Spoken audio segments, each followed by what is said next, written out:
जरूरी है। सबसे पहले सभी मतदाताओं से बात करेंगे। मैम, आपने माताजी वोट किया? हाँ, वोट किया। कामकाज घर के निपटा कर आए हो या बाद में करोगे? कामकाज तो होता रहेगा, वोट पहले है। वोट पहले है। क्यों वोट पहले है? देश के लिए। देश के लिए। मैम, आपने वोट किया? हाँ जी, कर क्यों? दिया। क्या सोच समझ के, क्या था दिमाग में जब वोट कर रहे थे? क्योंकि वोट सबसे ज्यादा जरूरी है, उसी से हमारा भविष्य टिका है। भविष्य टिका है। 5 साल आपका जनप्रतिनिधि चुनोगे आप? हाँ जी, हाँ जी। ठीक है मैम, आपने क्यों किया जल्दी बताइए। For the वेल्दीनेस of the country. अच्छा अच्छा, तो कितनी बार मतदान कर चुके हैं? आइए ना एक बार। विधानसभा किया आपने? हाँ जी, ठीक है। कितना बदलाव देखते हैं? सेल्फी, अलग अलग नए नवाचार हो रहे हैं। बहुत बदलाव है। बहुत बदलाव। मैम, मैंने भी वोट दिया है। सबसे पहला अधिकार मैं वोट देना ही जानती हूँ। तो वोट देंगे तभी हम कुछ आगे विकास के लिए उम्मीद कर पाएंगे और प्रतिनिधि चुन पाएंगे। हम अच्छा प्रतिनिधि चुनने के लिए हमें वोट देना जरूरी है और सबको देना चाहिए, चाहे कितना भी बिजी हो, कितने भी बीमार हो, कैसे भी हो, आप वोट जरूर दीजिएगा। कैसे भी करके आप वोट जरूर देने आइए। बिल्कुल वोट देने आइए। आपने वोट कास्ट किया, बताइए आपका? हाँ। ठीक है। फर्स्ट टाइम वोटर है? नहीं, सेकंड टाइम। अच्छा, विधानसभा दिया है आपने, असेंबली का। लोकसभा में फर्स्ट टाइम है। तो कितना चुनाव और यहाँ आके कैसा फील हुआ और क्या सोचकर मतदान किया? क्या मुद्दे या विकास या कैसा जनप्रतिनिधि? काफ़ी अच्छा फील हुआ है फर्स्ट टाइम वोट देने के लिए लोकसभा चुनाव में। बट अब जो भी है देश के विकास के लिए करना पड़ता है, वोट वगैरह। डेमोक्रेसी को स्ट्रॉन्ग भी वोट ही बनाता है, इसलिए वोट करना है। ठीक है। बाबूजी, आपने मतदान किया? बिल्कुल किया सर। कितने सालों से मतदान कर रहे हैं? आपकी उम्र? 70 साल से कर रहे हैं। 70 साल। 70 साल से। कितना बदलाव आ गया? विधानसभा, पंचायत, रात दिन का फर्क हो गया, एकदम बिल्कुल चेंज हो गया एकदम। जो है अच्छा, अब इस समय जो सरकार काम दीपक बहुत खूबसूरत तस्वीरें इस वक्त आप दिखा रहे हैं कि राजस्थान की जो स्त्री शक्ति है वो वोट करने के लिए पहुंच रही है और महिलाओं और बुजुर्गों की ओर से हमारे दर्शकों को प्रेरित किया जा रहा है मतदान के लिए। ठीक है, बीकानेर का रुख करते हैं। मेरे सहयोगी रौनक मेरे साथ जुड़ गए, सीधे रौनक का रुख करते हैं। रौनक, 10% मतदान पिछले 2 घंटे में हुआ है बीकानेर में। क्या कोई अपडेट आपके पास कि अब धीरे धीरे मतदाताओं की संख्या बढ़ने लगी है? 11 बजे तक ये 10% से कितना बढ़ जाएगा वोटिंग परसेंट, क्या लगता है? जी बिल्कुल, देखिए हार्दिक, सबसे पहले मैं जानकारी दे दूं, जो अपडेट मेरे पास आ रही है वो ये कि सबसे ज़्यादा जो वोटिंग है वो बीकानेर पश्चिम विधानसभा में हुई है। 13% से ज़्यादा वोटिंग जो है वो वहाँ पर अभी तक हो चुकी है और ये अपने आप में देखिए अच्छी खबर कही जा सकती है, क्योंकि देखिए लगातार जिस तरह से अपील की जा रही है कि घरों से निकलिए, वोट कास्ट करिए, तो कहीं ना कहीं ये खबर आ रही है। लेकिन इसके साथ साथ एक तस्वीर मैं आपको दिखाऊं, इस बार लोकतंत्र के सबसे बड़े पर्व को देखिए किस तरह से मनाया जा रहा है। कितनी खूबसूरती से जो बूथ है उनको सजाया जा रहा है। अलग अलग बच्चों के लिए मैजिक शोज यहाँ पर किए जा रहे हैं। आप देखिए जिस तरह से तमाम जो घर से जो लोग यहाँ पर पहुँच रहे हैं वोट कास्ट करने के लिए, तो बच्चे यहाँ पर रुक रहे हैं, उसके साथ साथ जो परिजन है वो अंदर वोट कास्ट कर रहे हैं। बूथ नंबर 28 की ये तस्वीरें जो है वो मैं दिखा रहा हूँ, तो कहीं ना कहीं बेहद खूबसूरत तरीके से यहाँ पर आप देखिए किस तरह से सजाया गया। और दूसरी तरफ जो तस्वीर है वो देखिए सुरक्षा के बीच यहाँ पर वोट कास्ट जो है वो की जा रही है। तो कहीं ना कहीं अंदर की तस्वीर मैं आपको दिखा रहा हूँ यहाँ पर।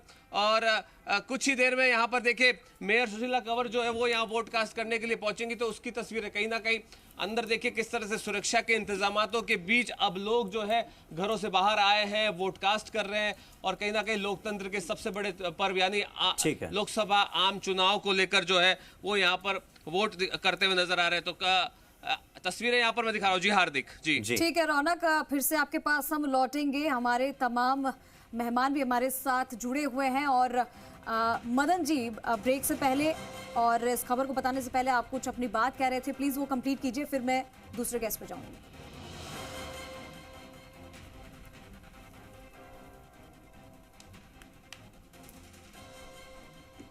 जी मदन जी। तो मदन जी के पास फिर से हम लौट कर आएंगे चंद्रश्री। इसी के साथ हमारे साथ वरिष्ठ पत्रकार राजेंद्र शर्मा जी जुड़े हुए हैं। राजेंद्र जी, आपका रुख कर लेता हूं। राजेंद्र जी, ये बताइए कि ये जो इससे पहले के 2 चुनाव हुए उसमें 25 के 25 सीटों पर बीजेपी या एनडीए अपना वर्चस्व स्थापित कर पाती है। क्या ये मोदी की लोकप्रियता पर मोहर नहीं लगाता कि 2024 का चुनाव भी मोदी की लोकप्रियता पर और मोदी के चेहरे पर लड़ा जा रहा है? देखिए, बिल्कुल स्पष्ट बात यह है कि एक तरफ मोदी है, बाकी दूसरी तरफ पूरा विपक्ष है। और अभी रिसेंटली 10-15 दिन पहले ही अमेरिका का थिंक टैंक है फ्यू रिसर्च, उसका एक सर्वे रिपोर्ट आई है। उस सर्वे रिपोर्ट के अंदर 2 चीजें बड़ी खुलकर के आई है। एक तो यह है कि लोकतंत्र में जो विश्वास सबसे ज्यादा दुनिया के देशों के अंदर है, उसमें सेकंड नंबर पे हमारा हिंदुस्तान आता है, जिसमें लोगों को लोकतंत्र पे विश्वास है। नंबर 2, दूसरी चीज मैं जो कहना चाहता हूं वो महत्वपूर्ण चीज ये है कि लोगों का लोकतंत्र के अंदर, डेमोक्रेसी के अंदर ऑटोक्रेसी के प्रति जोर रहा है, अधिनायकवाद का जोर रहा है। जो नेता बोल्ड डिसीजन लेता है, और ये देखिए पूरा 75 साल का इतिहास हम देखें, हिंदुस्तान के लोकतंत्र का भी 75 साल का इतिहास देखें, या विश्व के प्रमुख देशों के जो नेता रहे उनका भी इतिहास देखें, तो हमको एक चीज उभर करके आती है कि जो व्यक्ति बोल्ड डिसीजन लेता है, वो किसी पार्टी का हो, चाहे कांग्रेस का हो, चाहे कभी कम्युनिस्ट पार्टी वाले रहे हो, चाहे आज बीजेपी के अंदर नरेंद्र मोदी हो, तो उसको लोगों ने पसंद किया है। उसका नेगेटिव पॉजिटिव चीजें बाद में आती रही है, क्या क्या रहा क्या नहीं रहा। आप 1971 के युद्ध के अंदर इंदिरा गांधी जी का देख लीजिए, आज जो पिछले 10 साल से चल रहा है उसके अंदर नरेंद्र मोदी जी का देख लीजिए, तो ये सारे फैक्टर काम कर रहे हैं। आप देखिए कि पिछले जो 2019 का चुनाव है उसके अंदर जो रिजल्ट जो आया है उसके अंदर सबसे बड़ा फैक्टर रहा है एक तो युवा और एक महिला। और आप देखेंगे कि जो नए युवा नए मतदाता है उनका वोट बीजेपी के प्रति बढ़ा है। महिलाओं का वोट आप देखिए 5% महिलाओं ने ज्यादा वोट दिए पूरे हिंदुस्तान के अंदर, तो इसकी वजह से पूरा रिजल्ट बदल गया। इसलिए ठीक है राजेंद्र जी, ठीक है, मैं आपके पास फिर से आऊंगी। हमारे साथ कांग्रेस से राजकुमार शर्मा भी है हमारे साथ बने हुए लगातार। राजकुमार जी, राम नाम की बात कर ली, मंदिरों की बात कर ली, वोट परसेंटेज की बात कर ली, क्या लग रहा है विधानसभा चुनाव के बाद लोकसभा चुनाव हाथ में आएगा या निकल जाएगा? इस बार क्या कोशिश है? देखिए मैडम, राजस्थान की देवतुल्य मतदाताओं ने भारतीय जनता पार्टी को 3 दिसंबर को सत्ता सौंपी थी और आज 19 अप्रैल हो गई है। इन लगभग 4 महीने के अंदर राजस्थान की जनता भारतीय जनता पार्टी के कुशासन से धाप गई है। और धाप गई है इसलिए बोल रहा हूं मैं कि राजस्थान की महिलाओं को अस्पताल के बाहर प्रसव करना पड़ रहा है। राजस्थान की महिला को बाहर के बदमाश आते हैं, मारपीट करते हैं और मुख्यमंत्री के नाक के नीचे जमीन पर कब्जा करते हैं। ये महिलाओं की जो सुरक्षा की बात करने वाली भारतीय जनता पार्टी है, चिकित्सा सुविधाएं जो चिरंजीवी 25 लाख रुपए का बीमा राजस्थान की पूर्ववर्ती सरकार राजस्थान के सब लोगों को दे रही थी, वो चिरंजीवी बीमा बंद हो चुका है।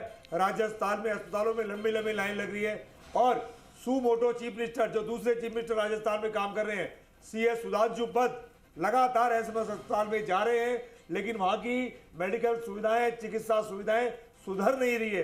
तो राजस्थान का आम मतदाता ये चाहता है कि कांग्रेस पार्टी की इतनी अच्छी सरकार को हमने निपटा दिया था और 3.5 पौने 4 महीने में भारतीय जनता पार्टी ने इन मूलभूत सुविधाओं से भी हमको वंचित रखा है। तो राजस्थान की जनता इस बार अपना पेट 3 महीने में भर चुकी है।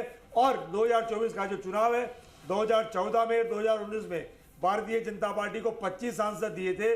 राजस्थान की जनता ने मन बना लिया है कि इस बार भारतीय जनता पार्टी को 25 के 25 सांसद नहीं देंगे। दो बातें। पहली बात, आपने कहा कि धाप गए हैं, तो मतलब इसका मतलब ये कि फिर कांग्रेस से भी धाप गए थे, शायद इसीलिए कांग्रेस को हटा दिया सत्ता से और उसके बाद भजनलाल शर्मा की सरकार बनी। दूसरी बात, आप महिला सुरक्षा की बात करते हैं। आपको यह पता है कि 2021 में जनवरी से लेकर जून तक के जो आंकड़े थे उसमें 14% की बढ़ोतरी हुई है दुष्कर्म के मामलों में। और क्या आपको यह पता है कि अशोक गहलोत सरकार के समय में 5 सालों में 300 ऐसी दुष्कर्म पीड़िताएं जिन्हें अब तक न्याय नहीं मिला? हार्दिक जी, हमसे भारतीय जनता पार्टी से धापने का मैं आपको अंतर बता दूं कि कांग्रेस पार्टी से राजस्थान की जनता लगभग 1800 1900 दिन में झापी थी, इनसे तो मात्र 120 दिन में ही धाप गए। और धापने दबाने का काम तो चलता रहता है। राजस्थान में ट्रेड है, एक बार कांग्रेस एक बार बीजेपी। तो हमने तो पूरा 5 साल का काम किया और हमने 5 साल में कोई कमियां छोड़ी, उसकी सजा आज हम भुगत रहे हैं। लेकिन राजस्थान की जनता ने भारतीय जनता पार्टी को मात्र 120 दिन में ही धापने का मौका दे दिया। नहीं तो आप अपने 5 साल में भी कमियां छोड़ रहे हैं, वो अपने 3 महीने का हिसाब अब का अभी दे दें। ये भी तो आप देखिए ना कि आप कैसे कंपैरिजन कर रहे हैं, तुलना कर रहे हैं। ठीक है, आपके पास लौट कर आएंगे। मेरे सहयोगी बीकानेर से रौनक जुड़े हुए, रौनक का रुख कर लेते। रौनक, आपने कहा था कि मेयर अभी वोट करने आने वाली हैं बीकानेर में, अभी क्या आपके पास अपडेट है? जी बिल्कुल हार्दिक, देखिए मेयर सुशीला कंवर राजपुरोहित है, उन्होंने अपना वोट कास्ट किया है, मेरे साथ मौजूद है। आप देखिए किस तरह से अपने सहपरिवार यहाँ पर पहुंची है तमाम लोगों के साथ और वोट कास्ट किया है। बातचीत में उनसे करता हूँ। मैडम क्या कहेंगे, देखिए वोट आपने कास्ट किया है, लोकतंत्र का सबसे बड़ा पर्व है, क्या कहेंगे आप? बिल्कुल, देखिए हमारी लोकतंत्र की मजबूती का आधार यही है कि हम 100% वोट देने की कोशिश करते हैं, और मेरा बूथ आज ये आदर्श बूथ है जहाँ पे ज़्यादा से ज़्यादा वोटिंग करने की हम कोशिश करेंगे, कास्ट ज़्यादा हो। और मैं सभी से आग्रह करूँगी कि आप सभी वोट देने आए, सब परिवार आए। मतदान हमारा अधिकार है और इस अधिकार के तहत हमें एक मजबूत सरकार मिलेगी जो राष्ट्र हित में काम करेगी, जो महिलाओं के लिए काम करेगी, जो गरीबों के लिए काम करेगी, जो युवाओं के लिए काम करेगी और हमारे देश को। हालांकि इतने दिन की जो मेहनत है, आज परीक्षा की घड़ी है, किस तरह से देख रहे हैं? क्योंकि जिस तरह से कांग्रेस के दावे हैं, बीजेपी भी अपने दावे कर रही है। देखिए हमारा तो दावा साफ है, हम 400 पार की बात कर रहे हैं, तो बिल्कुल हमारी जीत तो निश्चित है। लेकिन हमारी अभी ये कोशिश रहती है कि हम मतदान का प्रतिशत बढ़ाएं और 100% मतदान हो। तो कहीं ना कहीं देखिए मेयर है, अपने पूरे परिवार के साथ पहुंची है, मतदान इन्होंने यहाँ पर किया है और कहीं ना कहीं दावे जो है उनके साफ है। निश्चित तौर पर बात कर रहे हैं हम लोग किस तरह से, क्या कहेंगे अशोक जी, आप मतदान करके आप लोग निकले किस तरह से? देखिए रौनक जी, आज लोकतंत्र का बहुत बड़ा महापर्व है, इसमें मैंने तो अपनी जिम्मेदारी निभाई है। मैं सभी मतदाताओं से अपील करता हूं कि वो भी अपनी जिम्मेदारी निभाएं और बटन दबाने से पहले ये मत सोचना कि आप कौन से समाज से हो, आप ये सोचना कि आप एक सनातनी हो।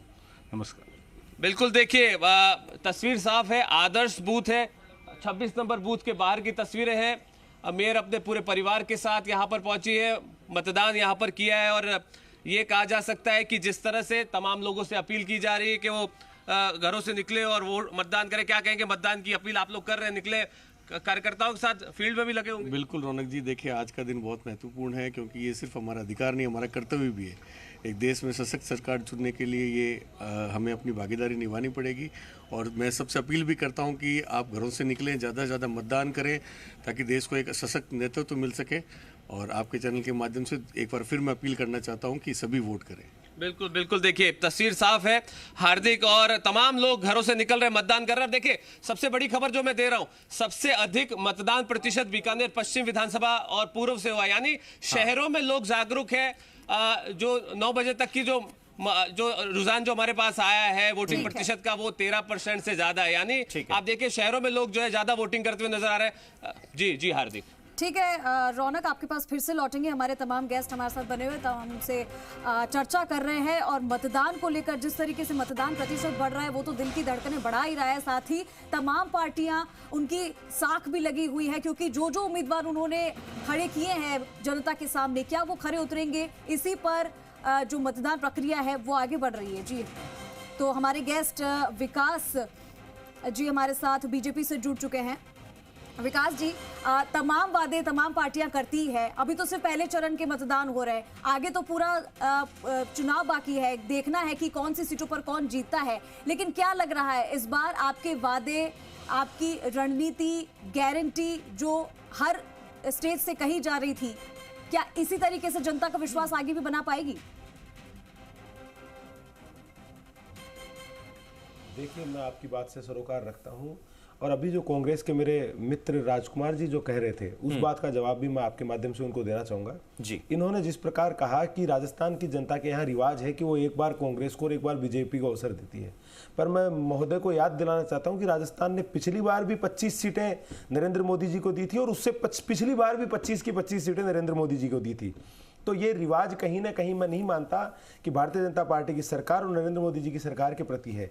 दूसरा, ये महिलाओं की बड़ी चिंता कर रहे थे, तो मैं इनको पूछना चाहता हूं कि 5 साल में राजस्थान को देश के अंदर शीर्ष पे महिला अत्याचारों में और बलात्कारों में लाकर खड़ा कर देने वाले कांग्रेस पार्टी की सरकार के लिए और अपनी पार्टी के लिए ये प्रवक्ता बन के ये बातें कहते हैं, तो मैं कहता हूं कहीं ना कहीं इनको अपने गिरेबान में झांकना चाहिए।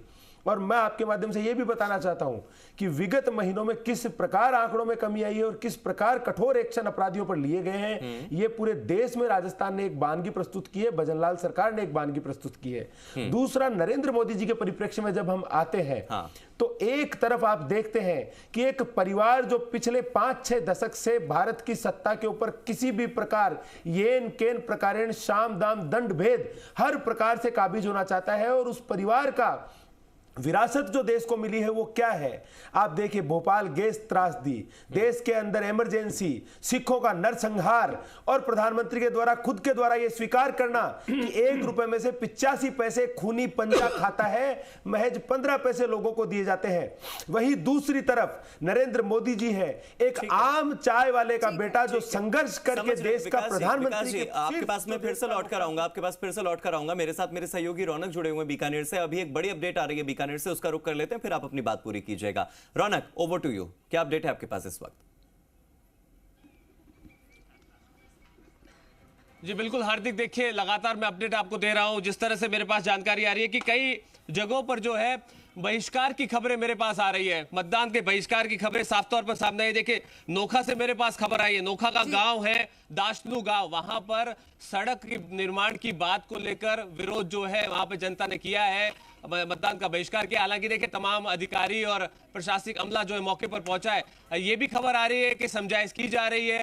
हालांकि इससे पहले ग्रामीण जो है नाल गांव के लोगों के भी बहिष्कार किया था, हालांकि वहां पर वोटिंग जो है वापस शुरू करवा दी गई है समझाइश के बाद। तो कहीं ना कहीं बहिष्कार की खबरें कहीं से आ रही है और उसके साथ साथ वोटिंग प्रतिशत की जानकारी भी मैंने आपको दी थी। तो तमाम चीजों के बीच देखिए तस्वीरें यहाँ पर कैमरा सहयोगी से वो दिखाते भी रहे, अपडेट हम लोग लगातार दे रहे हैं। लेकिन लोकतंत्र का सबसे बड़ा पर्व है, भारी संख्या में लोग जो है घरों से बाहर निकल रहे हैं और ये कहा जा सकता है कि लोगों में बहुत उत्साह जो है वो नजर आ रहा है। इस बार देखिए निर्वाचन विभाग ने जो तैयारियां की है उसकी तारीफ बिल्कुल बनती है, क्योंकि देखिए तरह तरह के प्रतियोगिताएं, उसके साथ साथ जो बूथ है उनको सजाया गया है ताकि लोगों में उत्साह बने, लोगों को लगे कि वाकई ये जिस तरह से हम बात करते हैं कि लोकतंत्र का पर्व है और पर्व जैसा जो है एक एहसास जो है वो होना चाहिए। इसकी कोशिशें यहाँ पर निर्वाचन विभाग की तरफ से की गई है और उसको तस्वीरें भी हम लगातार सबको दिखा रहे हैं। आप देखिए जिस तरह से चुनाव का पर्व जो है देश का गर्व कहा जा रहा है, जिस तरह से देखिए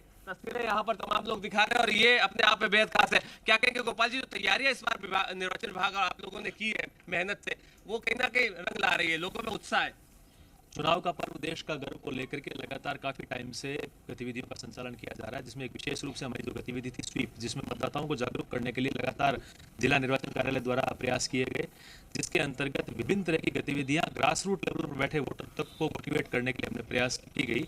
सतरंगी सप्ताह का आयोजन किया गया, साथ ही में आप देख सकते हैं कितना सुंदर सा बूथ सजाया गया है। इस तरह के काफी बूथ पूरे जिले में सजाए गए हैं। बड़ा रौनक, जिस तरह के बूथ सजाए गए हैं और जितना प्रयास चुनाव आयोग की ओर से किया गया है, उम्मीद करते हैं कि इस सारे प्रयास जो हैं वो सफल होंगे और इन सारे प्रयासों का कोई सुखद परिणाम हमें देखने को मिलेगा वोटिंग परसेंटेज के रूप में। विकास जी, राजेंद्र जी और राजकुमार जी, आप तीनों मेरे साथ बने रहिए। और विकास जी, माफी चाहूंगा कि आप अपनी बात पूरी नहीं कर पाए।